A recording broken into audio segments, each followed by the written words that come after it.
at Cape Coral who went through Hurricane Ian. As bad as ours was, we were down there after the hurricane, and theirs was even worse.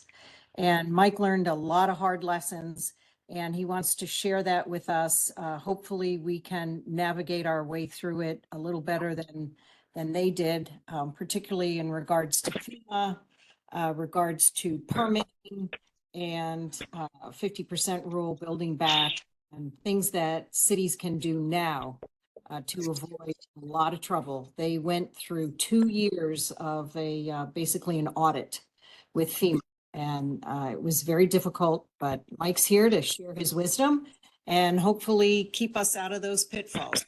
Go ahead, take it away. There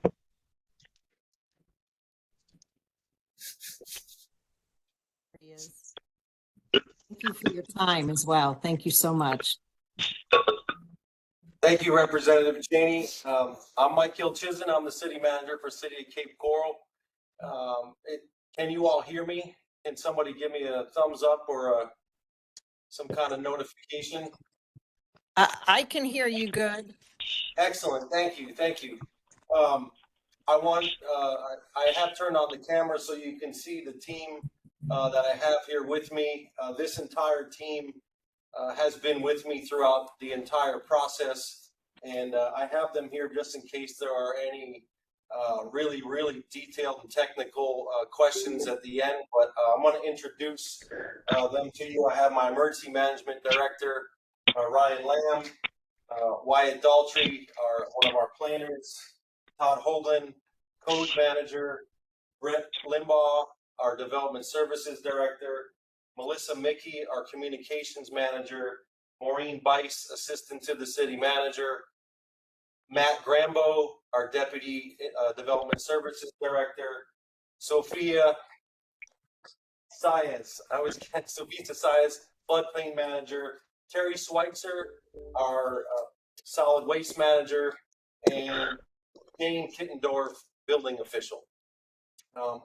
Every one of these roles was instrumental in our recovery process and all the way through to today.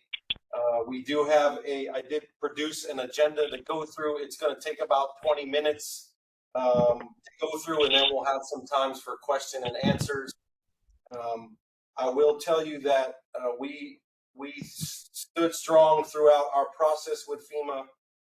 I'm going to start by telling you all that what you went through with Milton, unfortunately, we understand the situation you're in, and we were in the exact same situation late September of 22. We have never experienced storm surge in our city. We incorporated in 1970. We are what I consider a self-service city. We have our own emergency operations center, and most of what we do self-service. We do not rely on our county for many of the services, basically and principally to push missions through up to the state. Other than that, we handle everything in-house. After the storm hit, we did deploy our code officers and building inspectors to perform impact surveys.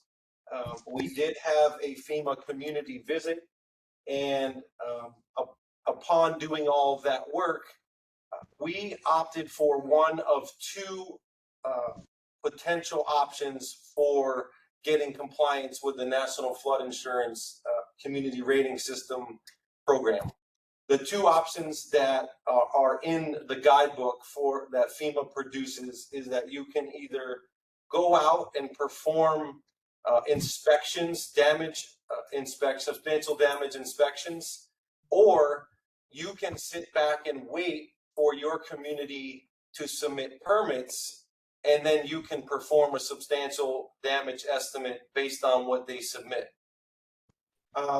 Just by the numbers for Cape Coral, we have 51,000 structures in our special flood hazard area. We believe, unconfirmed, we've asked FEMA to verify, that we are likely the second largest special flood hazard area, only next to New Orleans.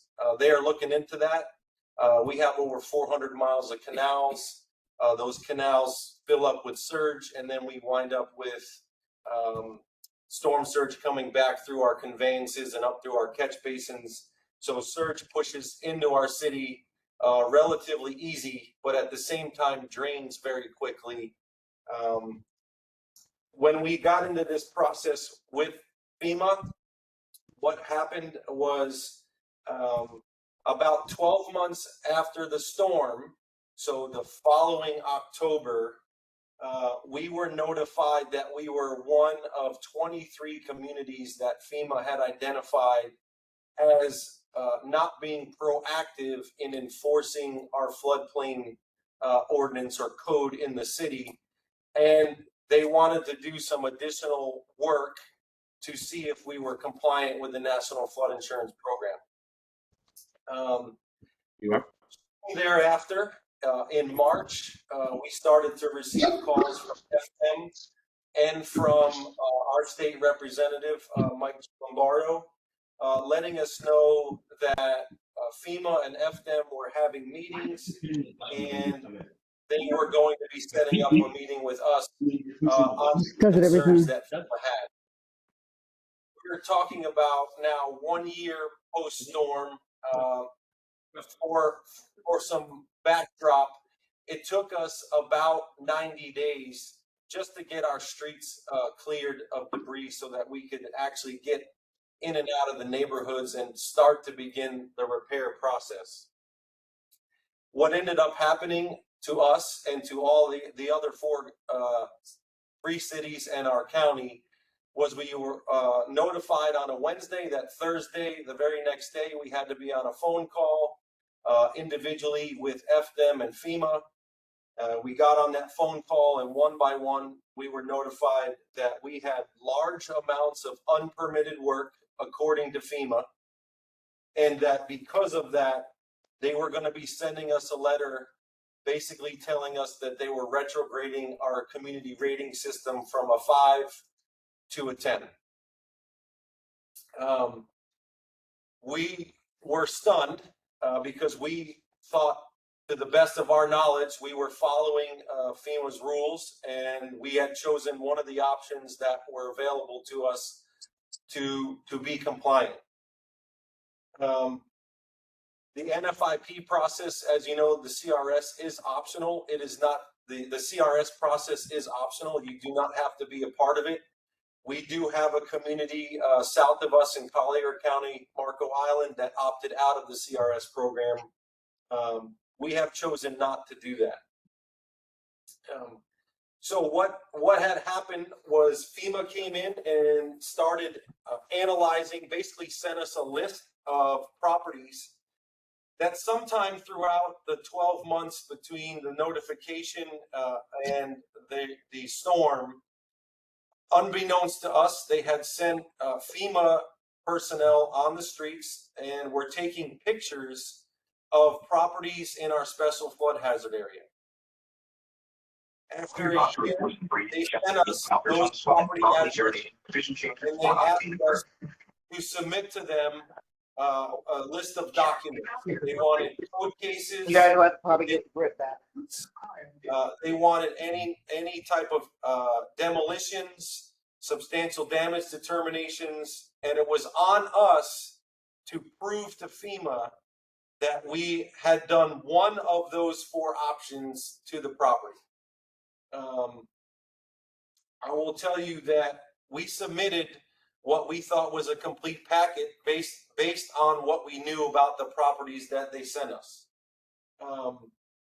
Unfortunately, that did not prove to be sufficient for FEMA. So let me go through the 50% rule. The 50% rule, as you may be aware, is to avoid repetitive loss. Right? FEMA wants to make sure that if there are damages to a property, that it does not stay in the same condition and continue to get repaired, so that they are continuously paying out flood claims.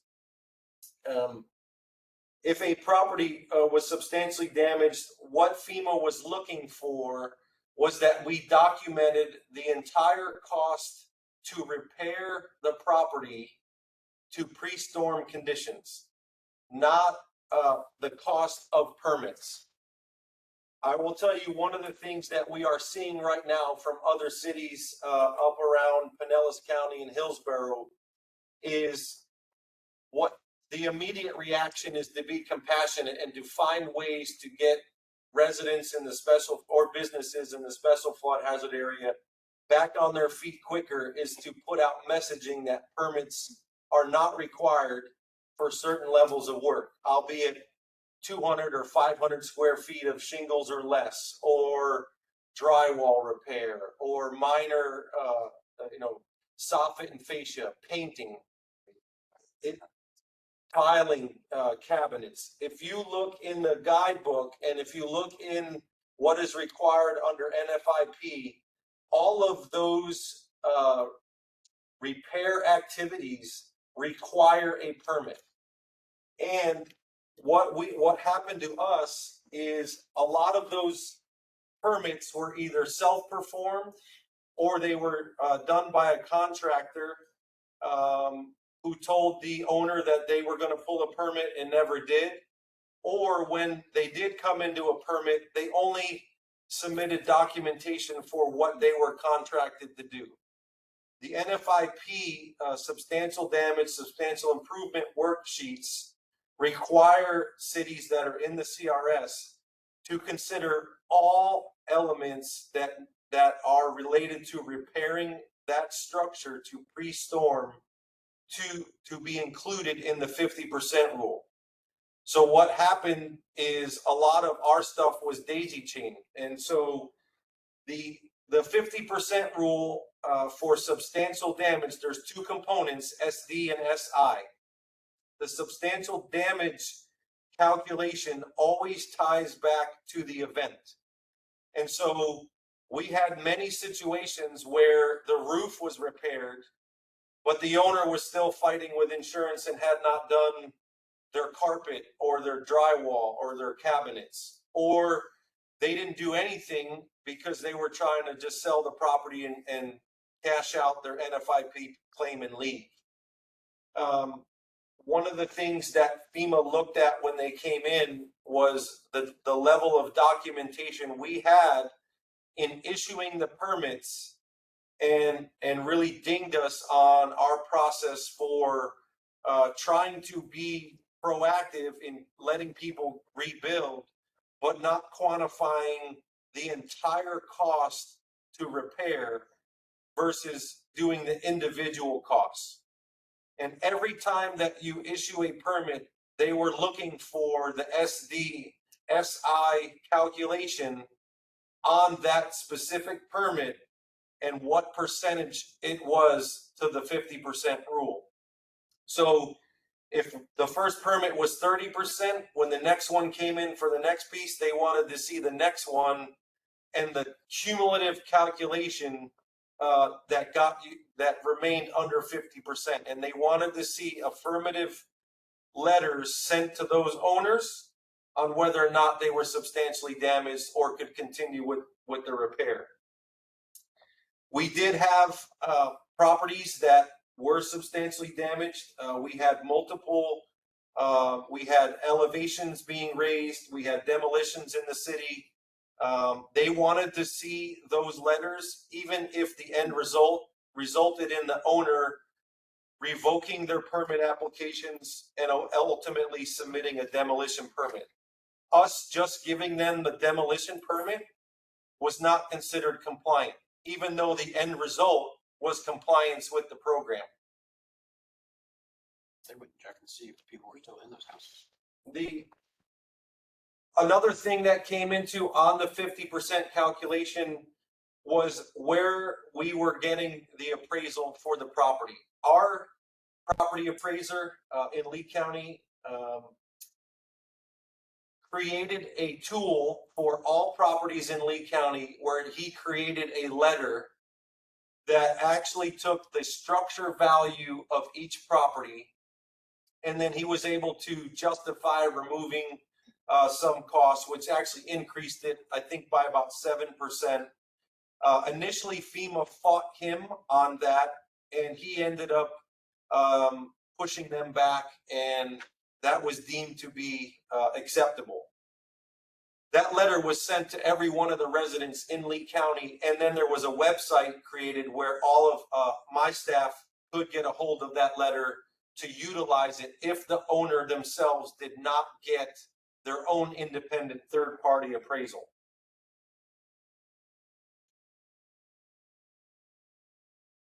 There is a reference book called the FEMA P758. It is called the Substantial Improvement, Substantial Damage Desk Reference. We utilize that extensively. I will tell you that even having done that and believing and trying to justify what we did, FEMA still found numerous discrepancies. When I tell you that this process felt like an audit that was a forensic audit, I'm not joking. It was not an operational audit to identify risks. They went through every document and every single process that we had to identify all of the flaws in their mind. And despite us showing them, well, it says it's acceptable in the desk reference. But there really are four main topics that the community, your communities, are going to be responsible for. One is determining that market value. We relied on our property appraiser or an independent appraisal because that is the basis of the 50% calculation. Requiring permits for all work to restore, not just what your current building official or your current land development code or regulation require for permits. Making and performing those substantial damage determinations. And the last thing, which is you really have to rely on your building official, is determining whether or not the costs that were submitted are what the market is actually demanding for that work. So a couple of examples there. We had owner builds, and when an owner would come in and say, I'm repairing a window and I got the windows donated, you have to justify the cost of those windows, what those windows are. There's no freebies under the 50% rule, and there's no free labor. But within the labor, they want you to look at exactly the type of work that is being done by the owner or their volunteers. And you cannot use an across-the-board labor rate for volunteers. You have to apply a labor rate for electricians. You have to apply a labor rate for roofers. You have to apply a labor rate for carpentry work, painting. And in some cases, when you're performing that substantial damage calculation, you're going to have to rely on your building official. Ours built a spreadsheet along with many resources out there. FEMA does have one available. I will tell you that all of the things they challenged us on in our calculations, they are not even available in FEMA's tool that they make available. So if you're planning on using that, just be aware that if they start asking you, we pointed this out to FEMA as some of our outtakes to them for things they need to do.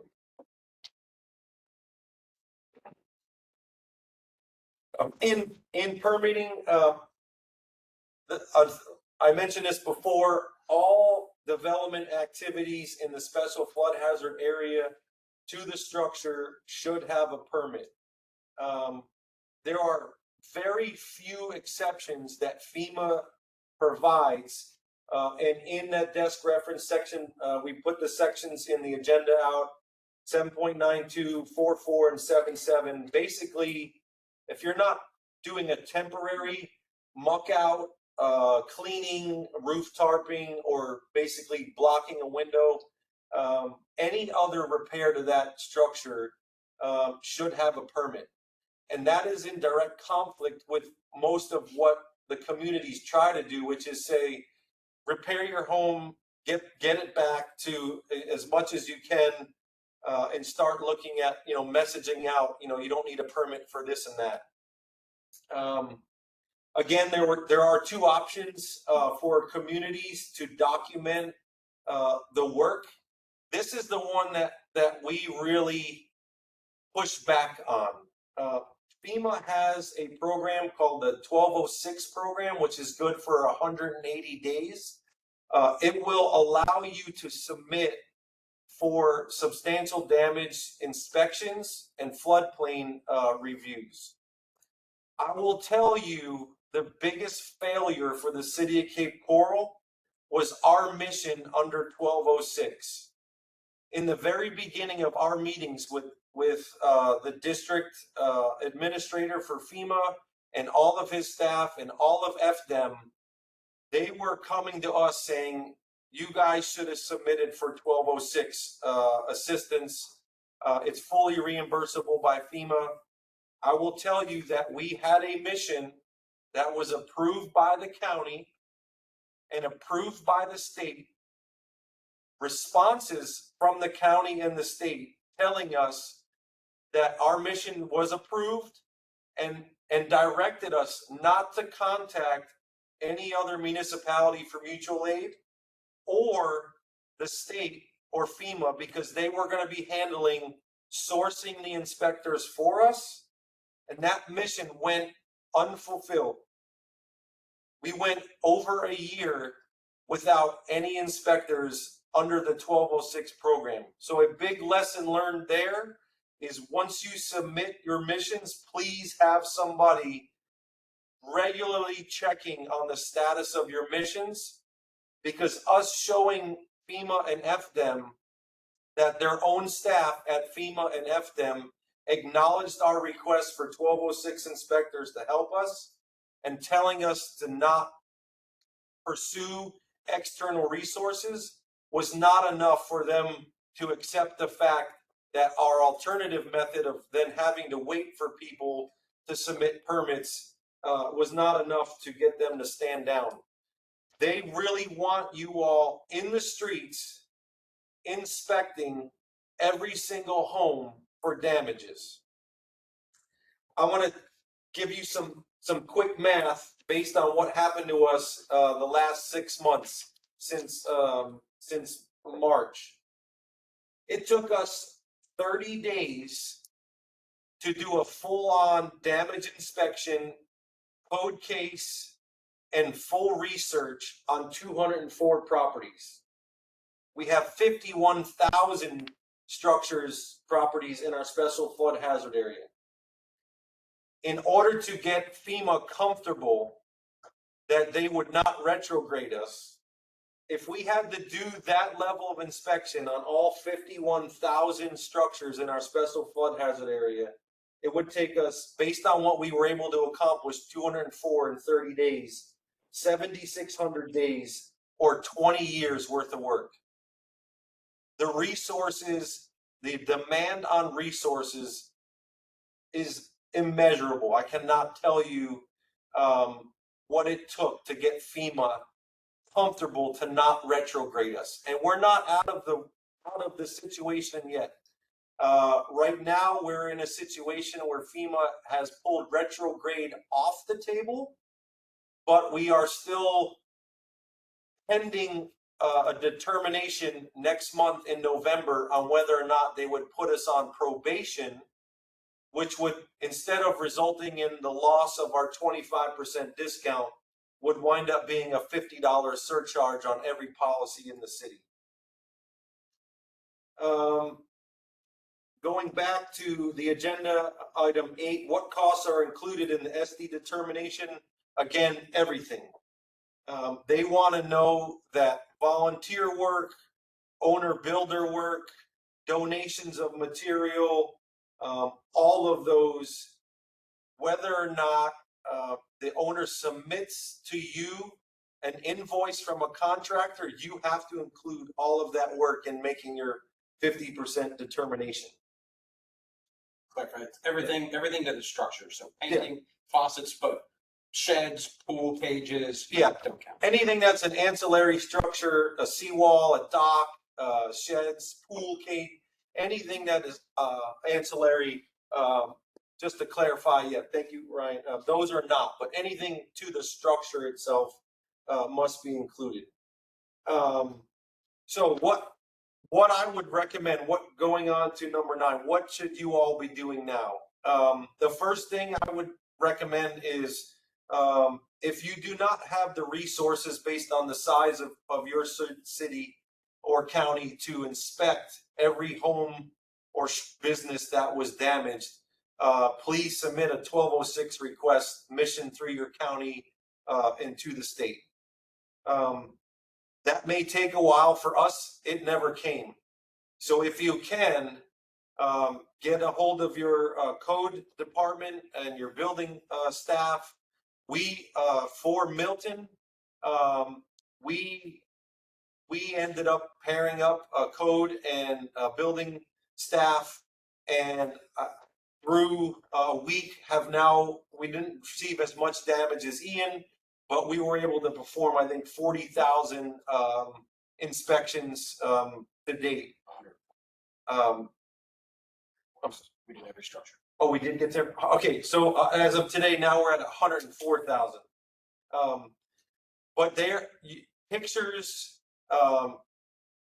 initial assessments on whether or not it was barely damaged, major, destroyed. And then from there, once you determine if it's destroyed, then it will be up to, issuing that substantial damage letter and basically letting that property owner know that, there is no repair, there is no remodel. And then you're going to have the ones that are marginal. One of the things that we did, we took some vacant positions that were in our building staff and converted them to additional floodplain staff, reviewing elevation certificates, reviewing the SD substantial damage documentation that was submitted by the owners. It's a whole nother layer of review documentation that just came in, it just comes in a wave. And so having staff available to do that, if you can't do that, that's where the 1206 support comes in. As much as you can, document as much as you can with every structure in the special flood hazard area. We use Crisis Track. There's also Survey 123. One thing that FEMA did we did take our surveying crew out and surveyed high water marks. That helped us justify to them that some of the properties they said had or were likely to have water intrusion did not, because we were able to pull out the finished floor elevation versus high water marks in the neighborhood. A resource that is available to you are the National Flood Insurance Program claims that individual assistants submit. You are able to request from FEMA the list of claims that your residences and businesses are submitting, and that will help you determine whether or not unpermitted work happens. So we got a list of those claims, and we did a mashup on GIS versus all the properties that had permits versus all the ones that had claims. It helped us initially document, if we saw somebody with a max payout and no permits, it helped us go right to those properties and say, unpermitted work. But from there, FEMA wanted us to do all types of review on those properties. The claims must be made within 60 days from the event, and you have to submit a confidentiality agreement with FEMA so that you cannot take that personally identifiable information and make it public. Again, we did claim value versus permit value. We looked at 50% of the structure value to what they got versus what they submitted with their SD packets. And then ultimately it wound up in code enforcement cases. I will tell you that that was a very painful situation for our code officers. Most of the time, they have a known case. They are looking at Florida law. They are looking at the basis of bringing that to the master. FEMA did not have any regard for Florida law and code cases. In fact, the statement to us was, we are not concerned with esoteric Florida law. That's exactly what they told us. And they wanted us to open up a code case against every property in the special flood hazard area that did not have a permit. Some of the research that we used, moving kind of through the process, once we got to the code case aspect, was we used the MLS listings for the properties to see if they had flipped the property or they were listing it with as a recently remodeled without permits. We used our high water marks. We had our ITS GIS staff actually create a web tool that took 4 years of aerials. So we did a year before the storm, the day before the storm, the day after the storm, and basically a year after. And our code officers were able to look at whether or not the front of the property was changed, the roof was changed, if we saw additions added. So we used that. We used our debris monitor pictures to basically look at what it looked like when the debris monitor collected debris from that day compared to what it looked like the day we were opening the case. We used our 311 complaints, 911 calls for any minor structure fires or any type of issues at the site. We pulled elevation certificates, and we also did some GIS analysis of age of structures, basically looking at anything 1988 and older. Again, code enforcement became the tail end of this. From our public messaging campaign, we hung the things that we did do. Again, so we did hang flyers on doors in our special flood hazard area, door hangers. We had message display boards up throughout the community. We sent letters, multiple letters to every property owner in the special flood hazard area. All of those actions were still not enough to prove to FEMA that we were doing everything we could within the resources we had available, managing the complexity and the devastation that we had in our city. Some things to look at, training your staff for SISD reviews is important. The common pitfalls that they looked at and basically said we were insufficient on was inconsistent market values, missing repair permits. So they said, well, our pictures showed that there was some more work done, but you don't have that in your SISD. Missing detailed cost information. I went through that earlier.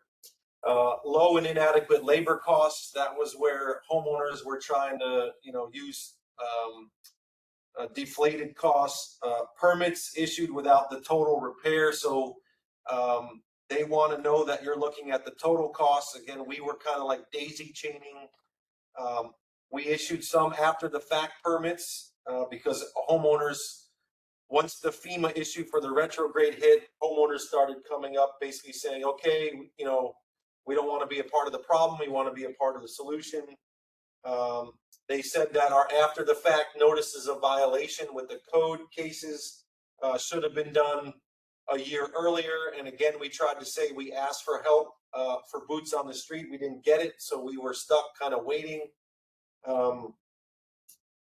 Again, when building permits are not required under the Florida Building Code, typically your CRS and the NFIP requires floodplain permits, so they dinged us on that. And then again, they pulled a lot of the buildings that our initial reviewers looked at that appeared to be compliant. They went and actually looked at those structures and said that they had insufficient flood openings. And so even though the elevation certificate said that it was compliant with base flood elevation or below, that they didn't have sufficient flood openings. Another thing that FEMA looked at was a substantial damage estimate. And so that is kind of the municipalities or the county's initial take on whether or not the structure is substantially damaged. Some of the things that you may have in trying to contact these owners or the businesses, you may have a non-responsive owner who just does not want anything to do with the government, or they're walking away. And FEMA wants you to prepare a substantial damage estimate without even having the cost of repair provided by the owner at the time.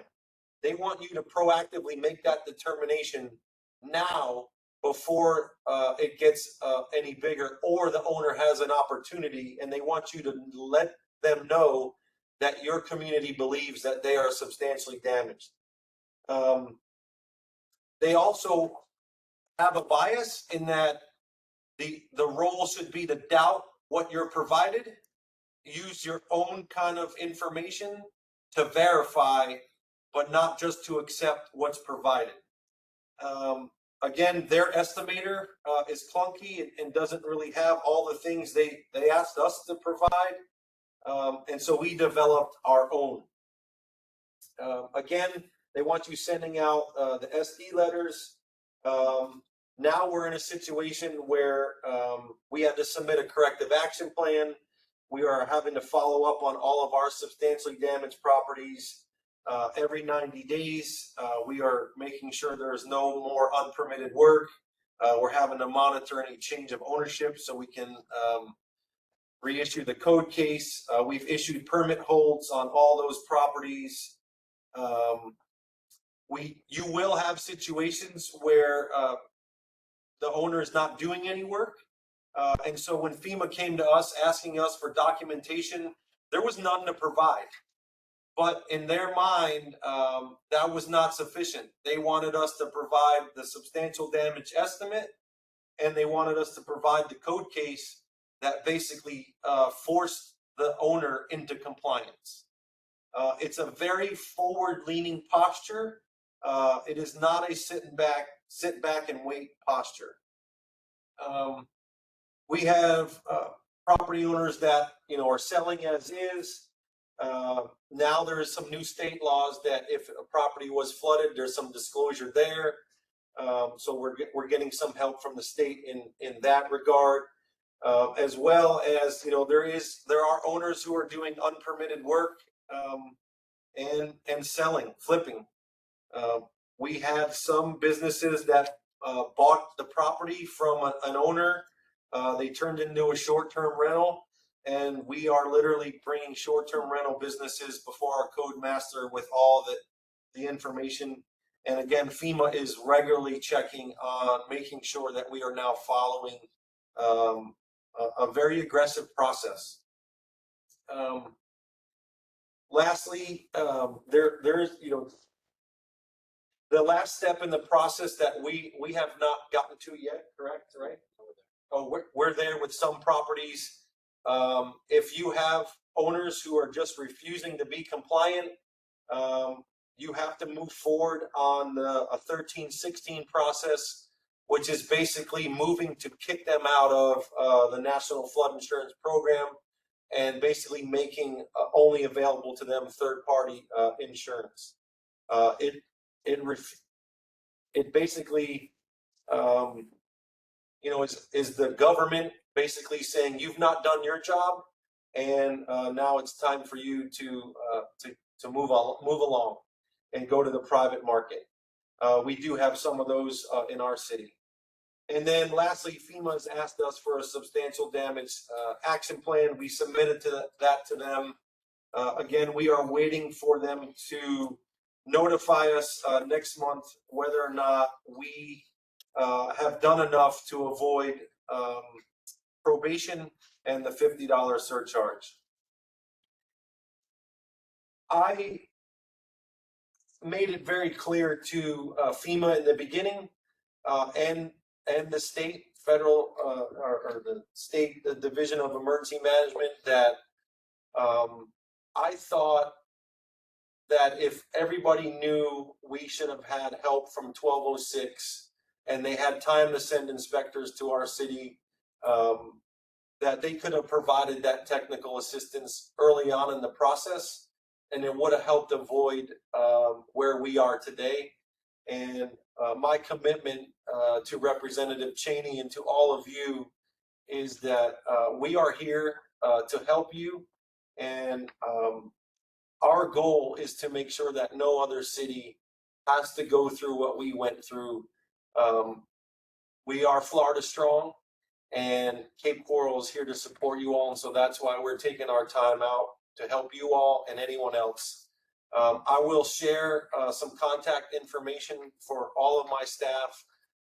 This way, if your building officials want to contact ours, your communication managers, floodplain managers, EM staff, code staff, Cape Coral is here to support the entire state, and nobody has to go through what we went through. So with that, thank you, Representative Cheney, for the time to let you know our lessons learned and kind of what may happen. And I'll turn it over to you to see if you want to do some Q&A.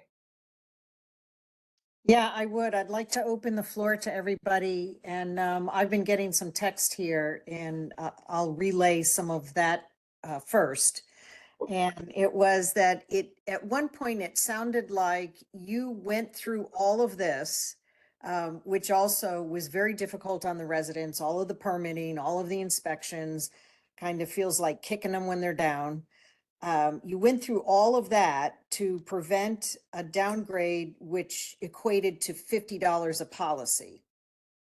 So it almost sounds like. Let me clarify. So our community has a CRS rating of a 5, and that entitles our residents and businesses in the NFIP to a 25% discount on their premium. So we went through trying to prove to FEMA that we were compliant to retain our rating of a 5 in the CRS and our 25% discount. We were successful in that. FEMA took away the threat of a retrograde, which basically pushes you right to a 10. But they turned around and said, okay, you had all of these other deficiencies, and we are going to basically, there's a threat of a probationary status. And when you're in probation, trying to prove to them that you will then do what everything else that we've been saying, while you're in probation, your policyholders have a $50 surcharge on their premium. So they would still retain the 25% discount, but there would be a $50 surcharge. And then later on, you said that the 1316 process would start. And so I think the real threat of maybe not going through all these FEMA hoops and kicking our residents when they're down, the real threat is that they get kicked out of the NFIP program and have to go to private insurance. Is that what you were saying? Yeah, so globally, for all policyholders in the NFIP, it started with the threat of a retrograde. We were able to defeat that. Now we're looking at a possible probationary status, which would be a $50 surcharge. And part of the process to avoid probation is taking our residents who failed to get permits or failed to provide the adequate documentation through the code process in order to get them to be compliant, or ultimately deem them greater than 50% and tell them they have to elevate their structure or raise it. And if they don't do any of that, then the end result is the community has to take an affirmative action to kick them out of the NFIP insurance pool. Okay, that was what came across on my text. So I'd like to open the floor. If anybody has any questions, if you want to just unmute your mic or raise your hand.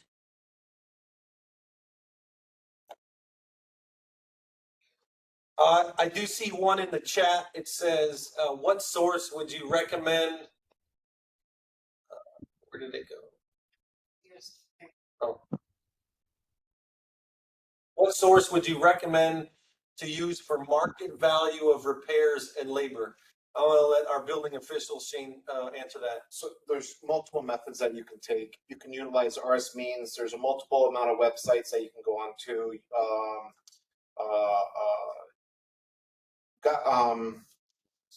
HomeWise, Home Guide. There's several online that you can look at that type of information, and that will assist you. So when I was going through the development of our spreadsheet to meet in line with FEMA's list of criteria of products that require permits, and what needs to have value associated to them, I built this spreadsheet to provide compliance to each of these items, and I searched multiple different websites. I searched RS Means, I searched multiple areas to find that realistic number to provide that best square foot cost to try to help, but at the same time meet that compliance methodology.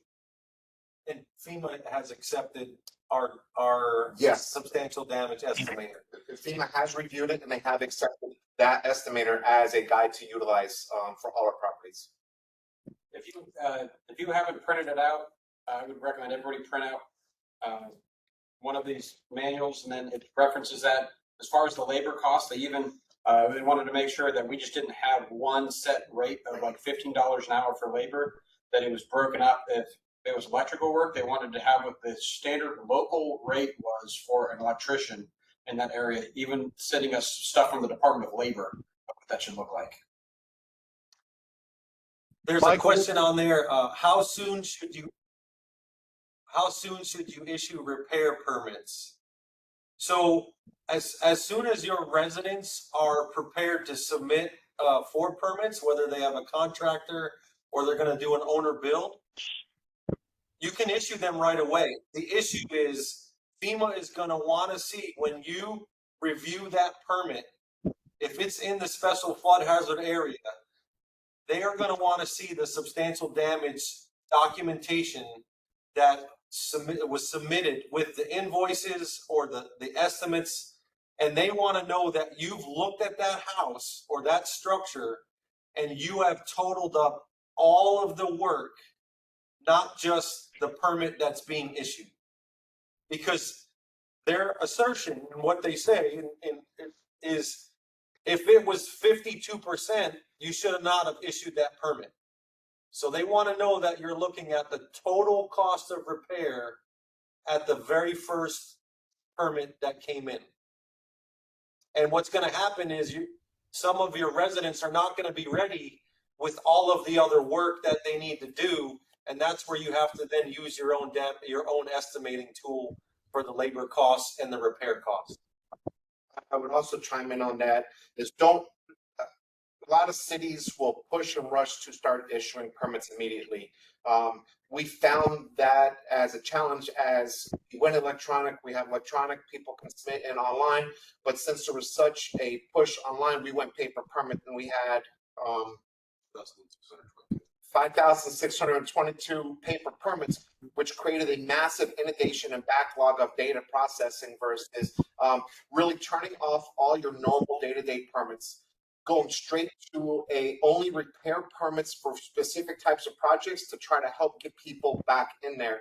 And then in addition to making sure that your flood regulations, your special flood hazard areas, all those properties are getting looked at as city manager is speaking upon. So just don't get out there immediately because of that pressure and start issuing permits for everything. You got to make sure that you systematically put your city back in order by issuing strictly repair permits for specific type of projects, and not for the person that got a fence that came down and says, "Oh, we're good. We're just gonna start issuing permits for everything for like new construction." No, you want to make sure that you're focusing on the hardest hit first, and then rebuilding back to that blue sky. And that's a tough That's a tough position to be in as an administrator, because as you all know, your commissions or your council, nobody wants to tell any sector of the economy to stop work. But if you don't have the resources and you don't get the 1206 support, it's going to make it very difficult. And so those discussions will be important to balance that. Look, if we do all this, there's a risk we might miss some stuff. And at the end of the day, when FEMA comes in, they're going to pick up on it. The 1206 support also can be utilized for permitting staff assistance, including administration of your permits, intake, reviews, inspections. Between 2022 and 2023, we saw over a 60% increase in permits year over year due to Hurricane Ian. The fiscal year of Hurricane Ian, we had over 83,000 permits that the city issued. So it was a very large jump up in the volume, and it was very taxing. So you combine that with the need to do a relatively comprehensive floodplain review for all your special flood hazard area properties, and it's extremely taxing on staff. It can cause delays in the permit process and allegations of the municipalities or the county governments preventing recovery in the area.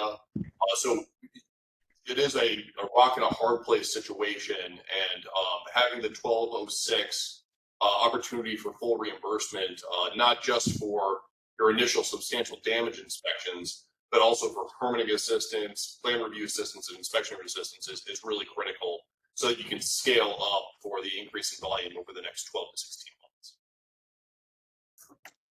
Hey, The Michael, next question in the chat is, was there a hot appeals filed associated with the appraisals regarding the market value? So there's only two methods that FEMA will accept. It's the property appraiser's determination or a third-party independent appraisal. So anybody that did not want to use the value provided by the property appraiser, the only option for them was to go pay for their own appraisal. And we did have numerous situations where the owner was very marginal, 49, 48, and they went out and got their own appraisal. Can we this is please Jim. estimator tool? Yes. Yes. Yes, we can share our damage estimator tool, absolutely. Yep. Oh. What are the consequences of not meeting the FEMA NFIP requirements? Well, I'll tell you the first thing is, as I went through with Representative Cheney, the first thing they're going to do is threaten you with a retrograde, and while that's a independent, government issue, it will impact every single policyholder in your community. So any discount that they get will be wiped out. We did have an opportunity to prove to FEMA that our entire process and what we were doing was the best of our ability, given the resources we had and the requests that we sent in, and what we tried to accomplish with all of our messaging and all the reviews we did. As a result of that, it was 6 months of painstaking work and driving people through code cases. They pulled that out, but they are now still holding over us the possibility of probation, which means they could at the end of if they issue probation to us at the end of a year, they could kick us out of the NFIP as a community as a whole. And during that time frame, all of our policyholders will have a $50 surcharge. I'm confident that is not going to be the case. Our dedication to you all and to FDEM, FDEM and FEMA has already started asking us to provide mutual aid assistance, sending some teams of inspectors and to help show other communities how to do this. We've gotten requests to do these kind of technical assistance. I don't think they would be leaning on us if they didn't have some level of confidence that we're doing the right thing. I also wanted to add, if a community gets kicked out of the NFIP, federal grants, loans, disaster assistance, and mortgage insurance is not available in special flood hazard areas, which has a huge impact in the community itself. Right, so it may not look like a big thing in the midst of the disaster you're dealing with, but the long-term ramifications of grants and federal assistance and mortgage financing in the SFHA is a real problem. And so, our goal is to try and help you all avoid that. One other question, is it correct that private appraisals must be pre-storm? So it has to be. Our property appraiser was able to, again, create, it was a Hurricane Ian market value letter for every property in our county. And it was as of September 27th, 2022. When your private appraisals go out there, they will also have to do an appraisal as of the day before the storm hit. I also just want to add regarding the 1316 process, that is not an out for the community. That is the affirmative action that the community needs to take at the end, but it's not the end of the story. When we had been working with FEMA, we had proposed to utilize the 1316 process to remove specific properties from the program that were not in compliance. However, we were informed by FEMA that even after they were 1316 and they were forced to use private insurance, we could not issue any structural building permits for that structure. And if we noticed any unpermitted work, we needed to continue to take them through the code process for unpermitted work. So the property owner under 1316 is completely stuck. And you may end up with property owners that are completely ignore what the local government's saying. They don't care what FEMA is going to say. They're going to continue to build unpermitted work. That just means code case after code case, code fines stacking up. And if the municipality or local government does issue a building permit to a property that has been 1316, that may jeopardize the community-wide participation in the National Flood Insurance Program. So that's a very difficult situation that we're working through on a number of our properties right now, where we're not getting any type of compliance from the property owner, and we're still trying to preserve our status with the overall program. And for those of you that are involved in code cases, if it's homesteaded, you can't foreclose on that code case. But ultimately, they want you to take a forward posture in, racking up those fines, foreclosing on that lien, and either knocking the building down or having it raised. And so, they've been very, candid in saying anybody who's 1316 you're going to be with them for a while. This is Madeira Beach. We have a question. Hey, this is Marcy Forrest with the City of Madeira Beach. First of all, I can't thank you guys enough for what you're doing. I'm sitting here in a room with several different people from several different departments, and I think it's really been eye-opening for them to hear this, especially coming from you guys experiencing it. So I want to thank you for opening up these wounds and being willing to share it. It's going to go a long way. First thing I wanted to say that's a little bit frustrating for me is the Florida statute that does not require contractors to provide the contracts for the work they're doing. How did you guys navigate getting estimates from contractors that you felt like were legitimate? And I'm just curious how you guys dealt with that. And then secondly, when you run the FEMA SDE tool, it gives you an ACV value. Are we allowed to use that? So as it relates to the contract shift statute our legislature has put in place that we cannot ask for certain contracts, but it doesn't say that we can't ask for itemized cost breakdowns, detailed itemized cost breakdowns of projects. So if somebody submits it and they just give me a flat value of that property, I can get a better understanding of what's going on. I can look at it, been doing it as long as I have, that this number appears to be low, and I would go back and request an itemized cost breakdown of that property.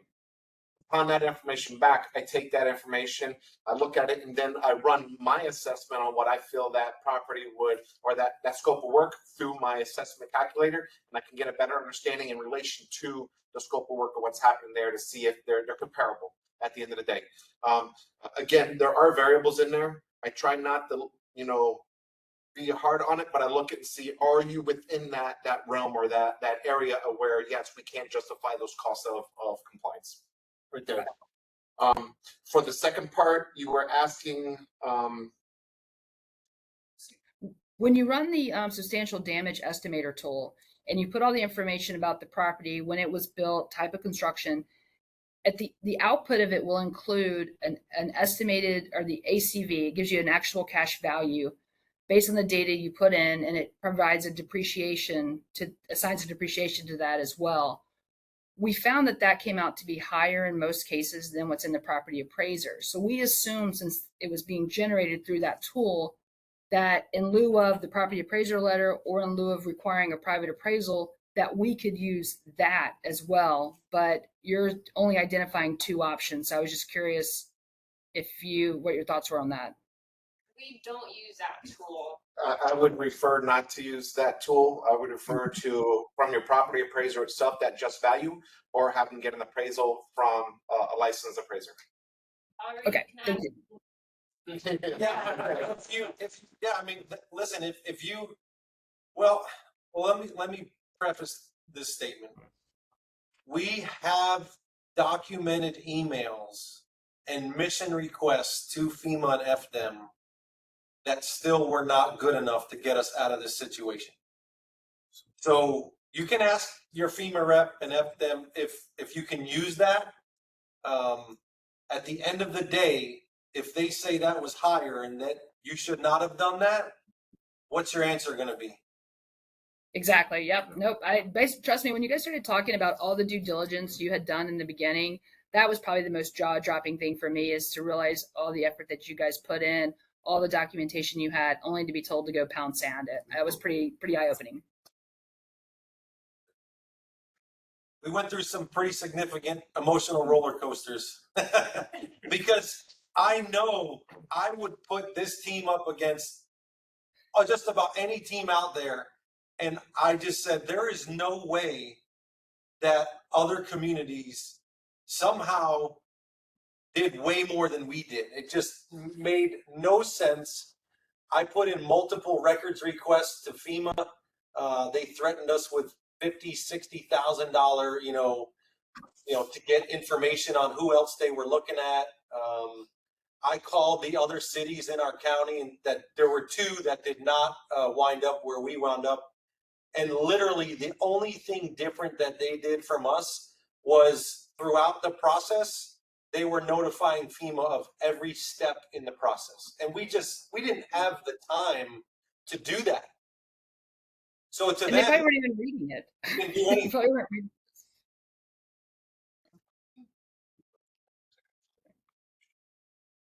Which one? Suspension of NFIP occurs when the community fails. FEMA may also suspend. Okay. That's correct. Something in building code 109, which remind? That's for fees. That's building official can have the determination of fees 109.3, that we make the final decision if we see if the fees are low. Okay, we have the final say. How many times do you have to go back and ask for details relating to costs? As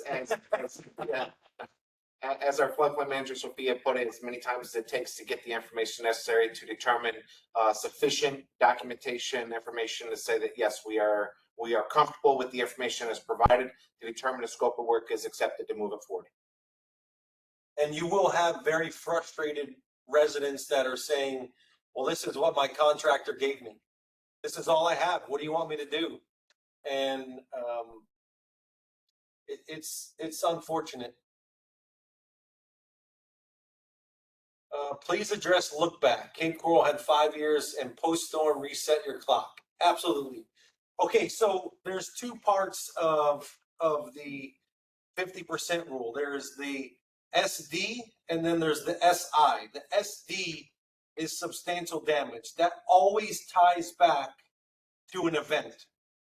So if you have a property owner who does nothing for the next year while they're fighting with their insurance adjuster and their insurance agent or underwriter to get money, and they're doing nothing, it doesn't matter how long your look back rule is. The cost to repair that home is always going to tie back to the event. That's a substantial damage calculation. You're looking to see if the cost to repair that unit to the pre-storm condition was substantially damaged. Has nothing to do with the look back rule, because you're always going to be looking back to that pre-event value. Substantial improvement, which is the other side of this, is what you would call like daisy chaining or single improvements to a property in the special flood hazard area that are greater than 50%. So as an example, if I bought a home and I wanted to put a new roof on it and I had a 5-year look back, I put the roof on today. For the next 5 years, any permit that I go in to pull on that structure will be added to the value of the improvement of my roof. So if I decide in 2 years to put in windows and doors that are impact resistant, and then in a couple years after that, in the 5th year, I decide to put in an electrical panel with a transfer switch for an automatic transfer switch for auxiliary power. All of those permits over that 5-year period are going to be calculated against the 50% value of that structure.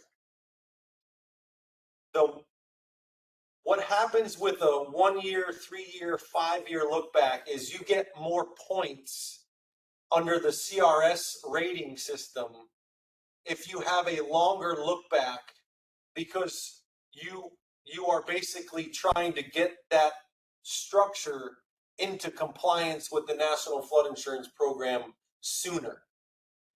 Now, there's a double-edged sword to that, because it delays people from hardening, because they may trigger the 50%, but they don't want to raise the property or they don't want to elevate it. So it's kind of a competing interest in Florida, where you could have people that are trying to do wind mitigation, but it's conflicting with flood mitigation. And so our community had a 5-year look back. We went to a 1-year look back after Hurricane Ian immediately to try and free up the ability for our residents to do some remediation. That change didn't affect the substantial damage, because all of those are going to be tied back to the storm event.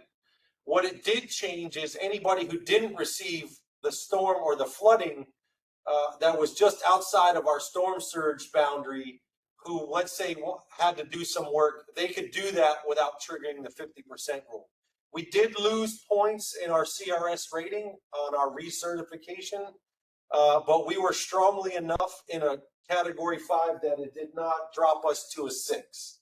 So if your community is going to consider looking at that, you would want to get with your floodplain staff or whoever's managing your CRS rating and make sure that the loss of those points does not impact your rating, because it could impact every single policy holder in your special flood hazard area. Can I add to that? Yeah, go ahead. Hi, Wyatt Daltrey, CRS coordinator for the city of Cape Coral. So one thing to note through this. So when we removed our 5-year look back or community impact standard from our floodplain ordinance, that was a red flag to FEMA.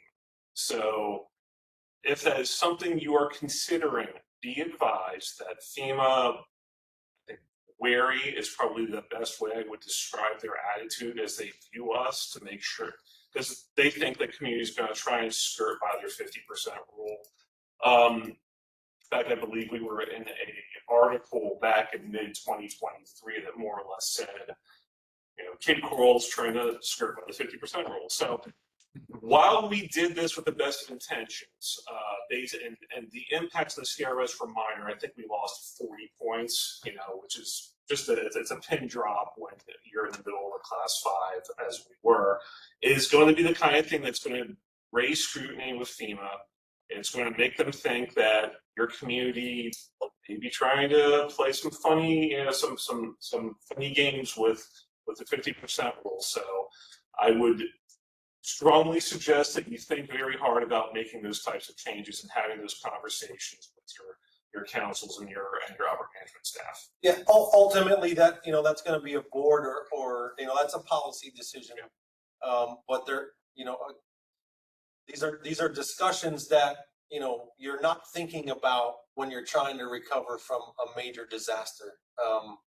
But at the end of the day, when FEMA does its analysis across the state, and they say, okay, here's the 6 cities or the 2 counties that did this, let's go take a look. There's a question here. How did you deal with multi-story condos where the first floor unit was damaged, but not the second or third? That is a great question. Just to touch on that real quick, you have to do an assessment of the entire building. So that entire building is located in a special flood hazard area. So as you're looking at that, let's say you have 10 units on the first floor, 10 units on the second floor, 10 units on the third floor. You have to take into account, based on the storm event, what was damaged in all those units. So let's say all the first 4 units were damaged and those estimation numbers are coming out to a certain amount. What has to be done is you're not going to be able to go on the property appraiser's website unless your county has it. But in most cases in ours, any multi-condo unit buildings do not have that just value there. You actually have to have the association go out and get an appraisal of that building.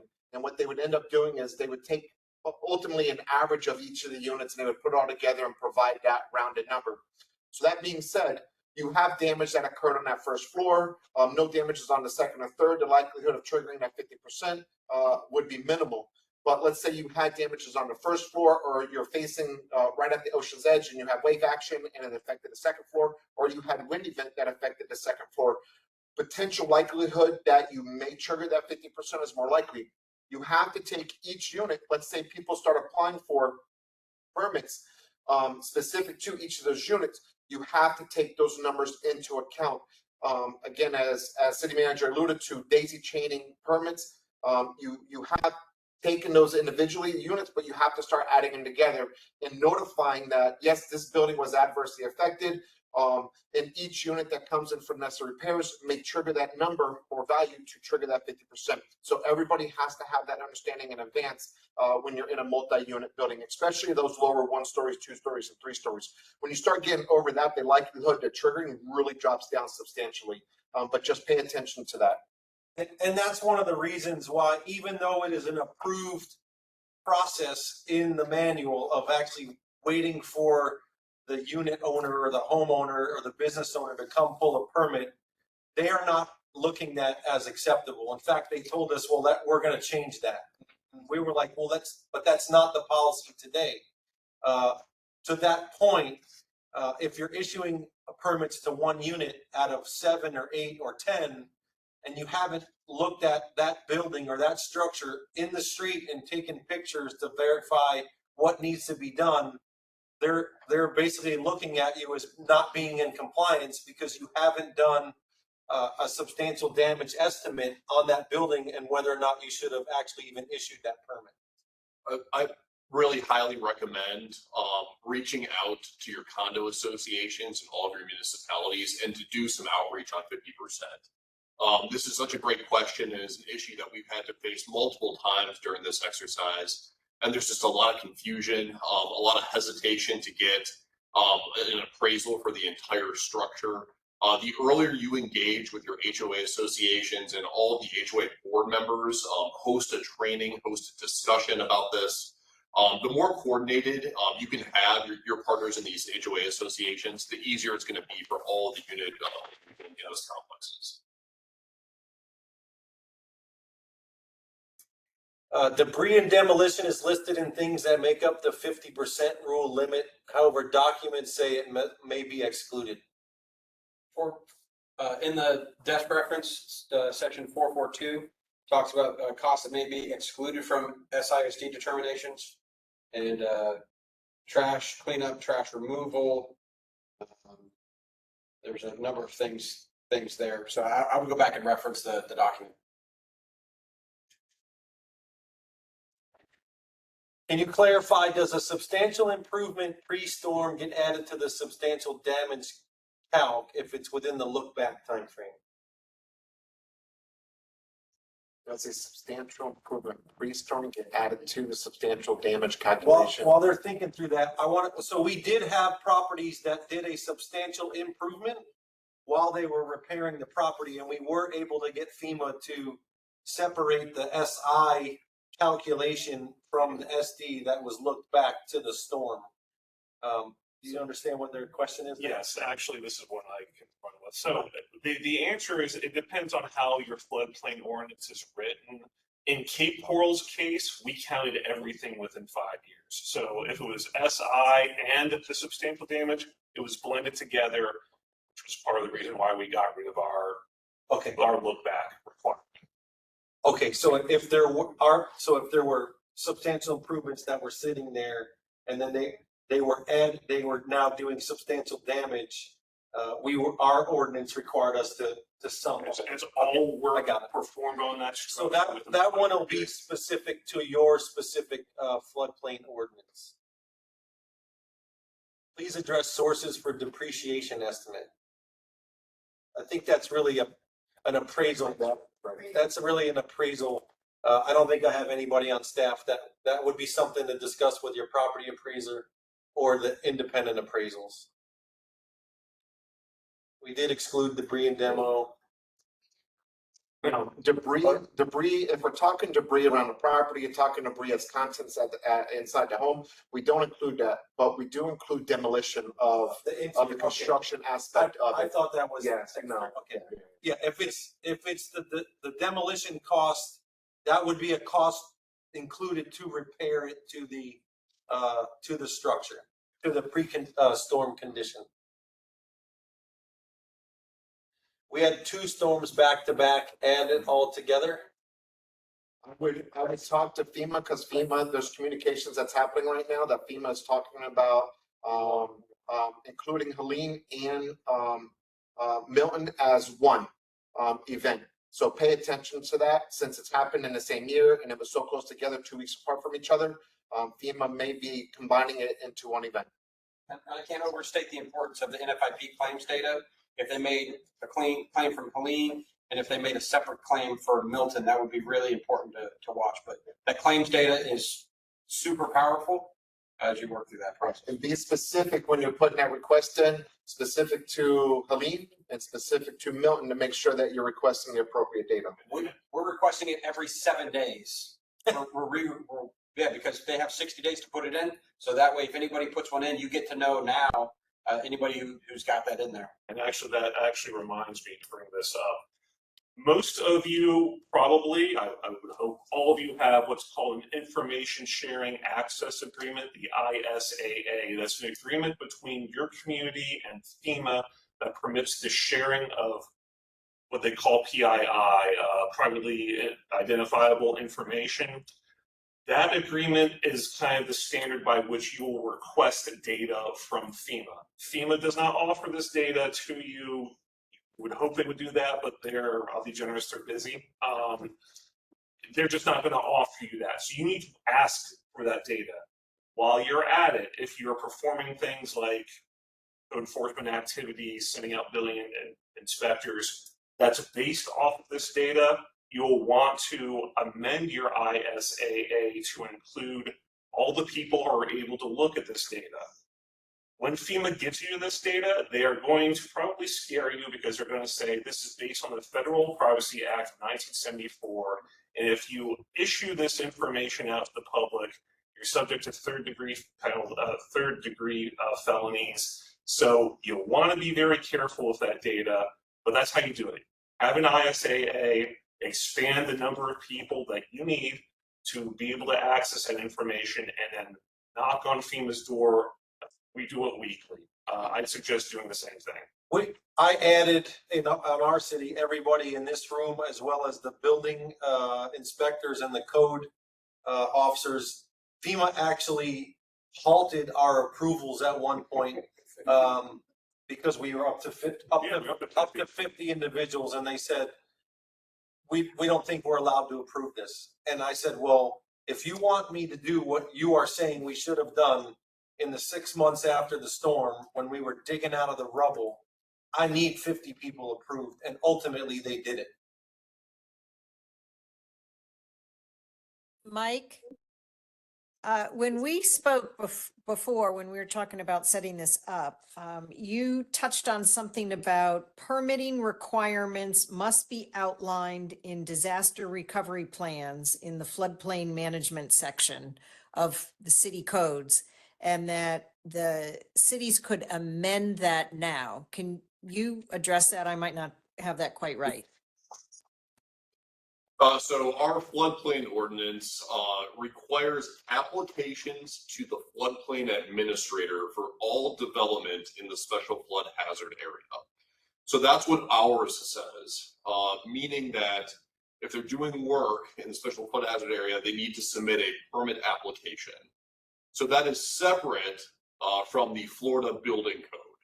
And what creates the obligation of property owners to submit permit applications that would not historically and typically require permits under the FBC for things like minor drywall repair, painting and finishing, some flooring projects. I'm stepping on our building officials' toes right now. Baseboards. And so that was a deep source of confusion for the community immediately after Hurricane Ian, because there was information that was being communicated only taking the building code into consideration and not the floodplain ordinance, which is based on the NFIP requirements. And that was what we ended up moving forward with our code cases on, was either Florida Building Code 105.1 for failure to build without a building permit, or a violation of our code of ordinances, which is failure to turn in your, we call it the FEMA packet or the SISD application to the flood administrator before doing that work. So Mike, it sounded like you had a recommendation on things that cities could do now to make this whole FEMA process easier if they did. We were going to be bringing forward. So we haven't actually presented that to our council yet. We're looking at doing that in November. And we're putting together basically a cadre of ideas to try and build a more resilient community. But some of those things include some of on the heels of what's going to be required beginning January 1st of 2025 for any Fannie or Freddie or HUD systems, is, BFE +2 notifications to in any sales that you have to disclose if it was flooded, if it had any unpermitted work. There's a whole list of things that are going to be effective January 1st, 2025 for any federal dollars. We looked through all of those to see if there were any that we could implement locally, in addition to things that would try to get us out of this permitting, right? So if we could prove to FEMA early on that building or that structure was NFIP compliant, it immediately came off the list. And so we're looking at ways to try to find a way to get as many structures as possible out of that off that list that they could look at. It's going to take partnerships between the Department of Economic Commerce, the local governments, the legislature, with what we've seen in the last just 3 to 4 years in the state of Florida and the number of storms, we have to look at this holistically. No one community is going to be able to solve this alone. And you know what? The federal government's going to have to be a partner as well. we've had many discussions with FEMA and with FDEM. We've got a list of legislative items to try to talk through with our representative Mike G for the upcoming legislative session. And so, you know, we have to put a different set of spectacles on and how we nobody wants to leave Florida, right? We want to live here, but we have to find a way to build a better, more resilient community. And I know that's a buzzword that everybody uses, but I can tell you firsthand, as probably many of you, if you've been out and about in your communities, the newer homes that were built under the floodplain regulations with the new building code, they're like a castle. They're standing right beside the older ones that were either flooded or completely, wiped out by wind. The issue is, how do we convince the owners of those other ones to put money into those structures to be resilient, or knock them down and rebuild them? It's a personal decision that you're trying to get somebody to make on something that has a community-wide impact. I think that goes to the question that just popped in, the one before this in the chat. It's very tough to give this information, right? As you said, your communities are still very raw and hurt right now. Basically tell somebody, hey, your house is 50% damage. You can either get an appraisal, but if it's, we had them that were 100% damaged, there's no appraisal that's going to get them up there. You have to elevate the structure, which is costly, relocate, pick up the whole house and move it outside the flood area, which isn't going to happen. We haven't had anybody do that. We had a half dozen elevate, or you have to rip your house down. And you're tearing apart neighborhoods, right, is what you're going to be told. That's a really tough thing to do.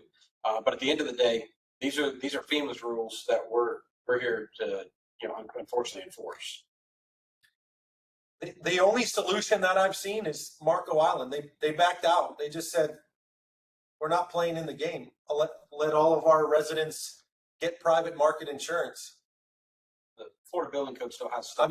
But we all know what the Florida market for private market insurance is today. We're fighting to keep people out of Citizens. So, do we want to create another, as a policy decision, do we want to create another Citizens for flood protection? I don't think that's the goal. But if every city says, forget it, we're getting out of CRS and out of the NFIP,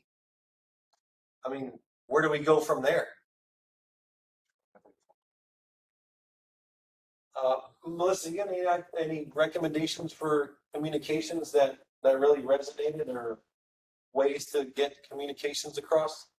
Yeah, hopefully you already have, based on the weather event that you experienced, whether it's Helene and Milton, that you have a designated web page that you're directing people to already in the community for messaging, even if it's debris and other stuff. So you'd want to obviously continue to use that web page that people are already going to.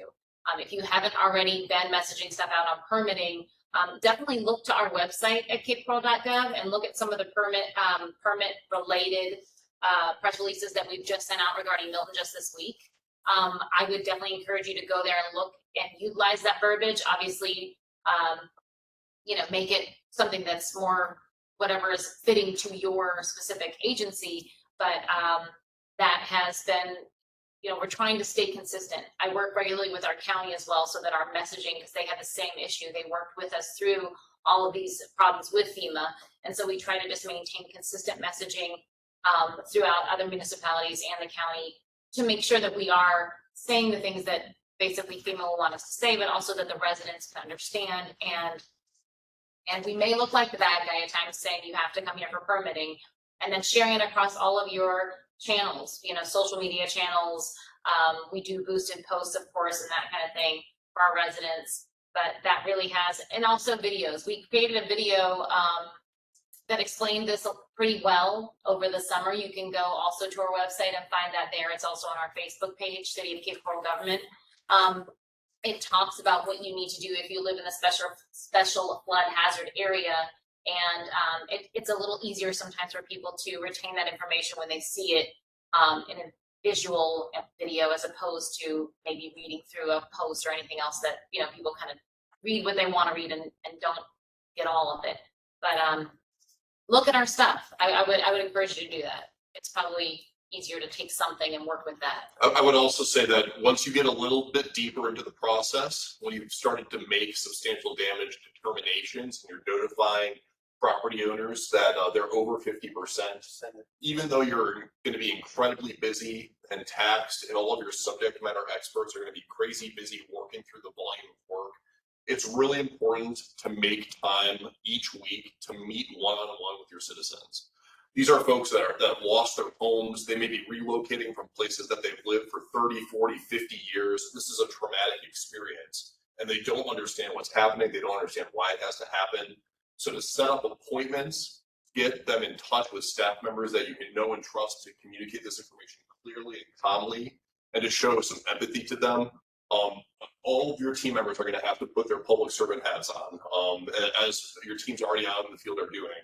But even 6 months, 7 months, 8 months from now, the pain is still going to be real, and having structured time that you can schedule appointments and get your subject matter experts in person with residents who are going through a tough time is also very effective and helps a lot. It's easy for the ones that their structure is on the ground or gone, but it's definitely not easy for the ones that believe they're going to have the ability to restore, you know, their life's savings and their dream.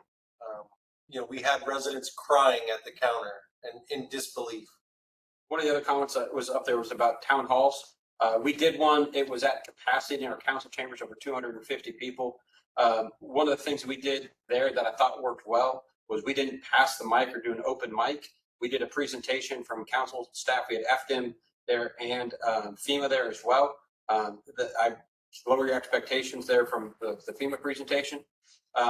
But what we didn't do is pass the open mic. We had a QR code that people could scan and type in a question. If they didn't have their phones, we had computers in the back with staff that would input their question for them. And then we tried to lump them based off of the type. That way we didn't get people going up and telling sob stories or you know, yelling at staff. It was, you know, much more controlled that way.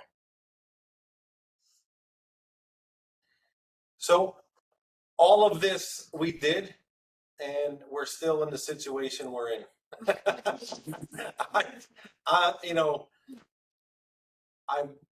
Again, I'm here to make sure you all don't wind in that situation, but